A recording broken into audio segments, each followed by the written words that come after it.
What a glorious occasion. The enthusiasm is infectious. I'm almost as excited as the graduates here today. I want to congratulate all of the graduates for reaching this important milestone in your life. But I also want to extend congratulations to those who have encouraged and supported you as you've traveled on this journey. This is a high point for them as well. Graduation is the fulfillment of a dream, whether you are 16 or 60. I am particularly excited to share this evening with you because many of you may have started on this journey later in life, just as I did, so I can relate to your experiences. I refer to myself as a late bloomer.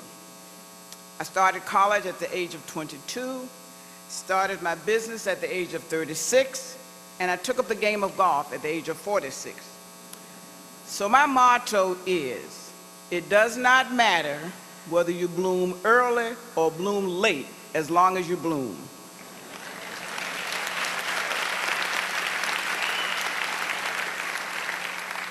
When people first began expressing their amazement at the things that I had accomplished, I was somewhat astonished. And why? Well, because as I faced and dealt with the various situations in my life, I did not feel that I was doing anything extraordinary. I was doing what I had to do under the circumstances. And the fact is, it is not our circumstances, but how we respond to our circumstances that determines who we are and what we can be. If you see yourself as a victim, that's exactly what you will be. But you can be a victor. Defy society's expectations of you, become the master of your destiny, challenge the status quo, eliminate all of those self-imposed limitations that you have, and become all that you can be. So in whatever situation you find yourself, you can be either the victim or the victor. The choice is yours. Based on my life experiences, I will share with you a couple of my guiding principles, and the intent is that my experiences will in some way benefit you, because my being here tonight is not about me, but it is that hopefully my story will inspire you to dream big, act bold, and pave your own path. The first principle I want to share is this: defeat is not an option. And this is one of my favorite ones, because had I allowed defeat to be a part of my life, I would not be in the position that I am now. Just by living, you will be knocked down, but that's no disgrace. The question is, will you stay down or will you rise up with even greater determination? As you heard in my introduction, that I have a Harvard MBA, but I want to tell you how hard it was to get into Harvard, and it was hard to stay there. At Howard University, I had a professor who became my mentor, and he convinced me that I was Harvard material. Harvard was not on my radar screen. He saw some qualities in me that I did not see in myself, some qualities that he felt warranted me aiming higher than I was aiming. And I would guess that there are people in your lives who have seen those hidden qualities in you, and they are pressing you to push harder. Well, after being convinced that I was Harvard material, I simply applied. Can you imagine my shock and surprise when they rejected my application? And they rejected my application because I had not scored high enough on the graduate management admission test. Well, quite frankly, I had not taken the process very seriously. I did absolutely nothing to prepare for the test. He had told me I was Harvard material, and I took admission for granted. So it just shows you, even though someone is willing to help towards your goal, you still have to prepare yourself. And I don't like to be told I can't do something when I know I'm capable of doing it. So by the time that I had received that rejection letter, I too thought I was Harvard material. So instead of sulking and accepting this as a defeat, I took it on as a challenge. I devoted time to prepare for the test. I retook the test, improved my scores, reapplied, and I was admitted.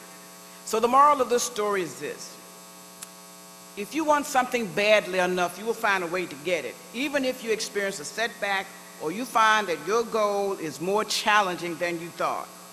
So look at any setback with this philosophy: Defeat is not an option. Another principle I have, remember the people who helped you along the way.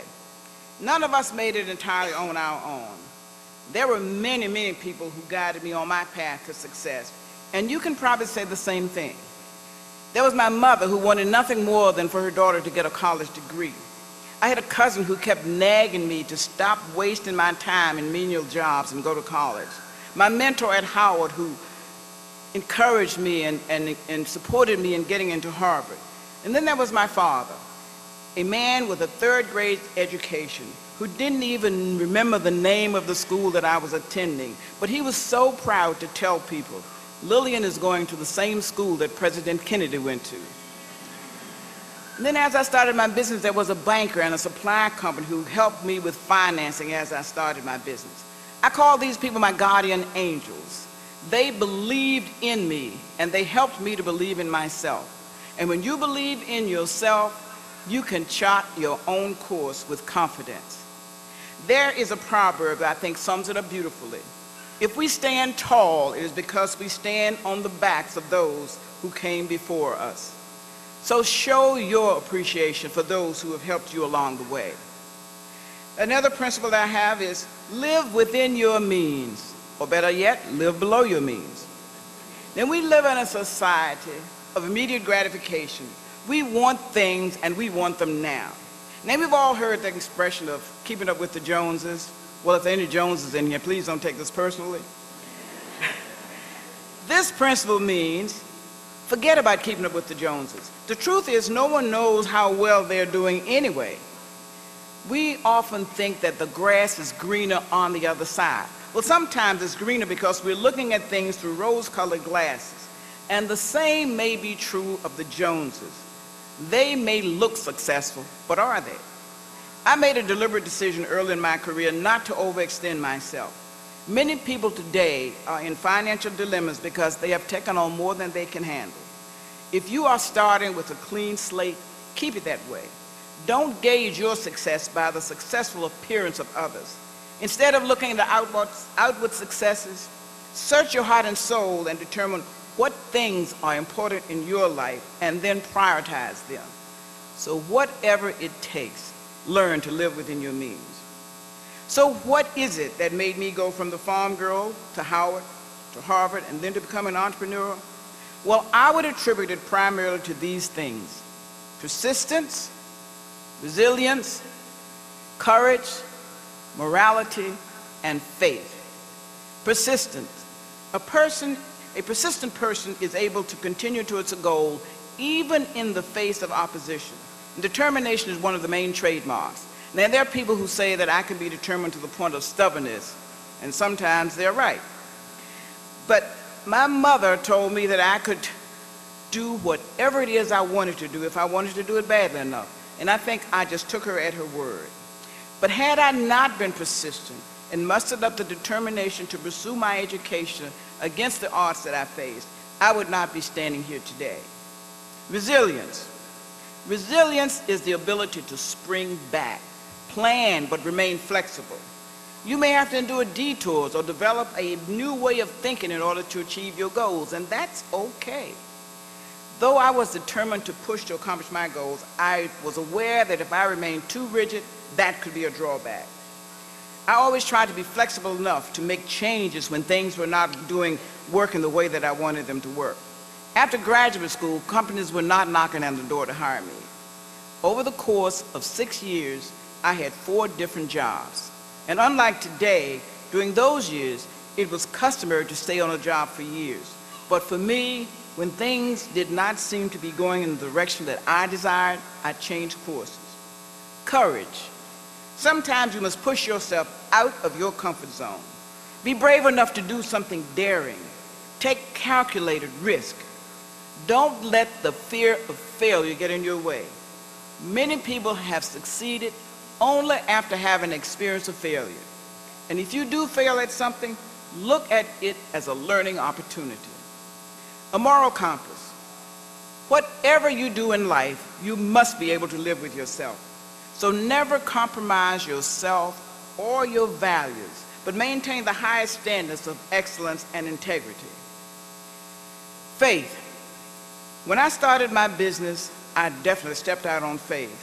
I had a vision, but that was not enough. I had to have determination, an invincible fortitude, a positive can-do attitude, and an unwavering commitment to my vision. But it was my faith that kept me going and kept me grounded. So you see, you can be the victor and not the victim, but it requires leaving your comfort zone, drawing upon your inner strength, using help from others, and charting your own course. As mentioned earlier, one of my favorite quotes by the author Ben Sweetland is, "Success is a journey, not a destination." So I hope you never reach the point where you feel you have made it and you can relax.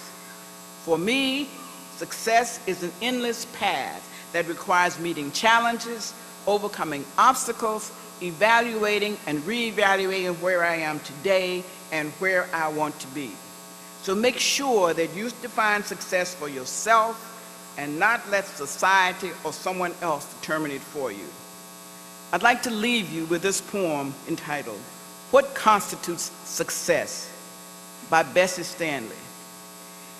He has achieved success who has lived well, laughed often, and loved much, who has enjoyed the trust of pure women, the respect of intelligent men, and the love of little children, who has filled his niche and accomplished his task, who has left the world better than he found it, whether by an improved copy, a perfect poem, or a rescued soul, who has never lacked appreciation of earth's beauty or failed to express it, who has always looked for the best in others and given them the best he had, whose life was an inspiration and whose memory a benediction.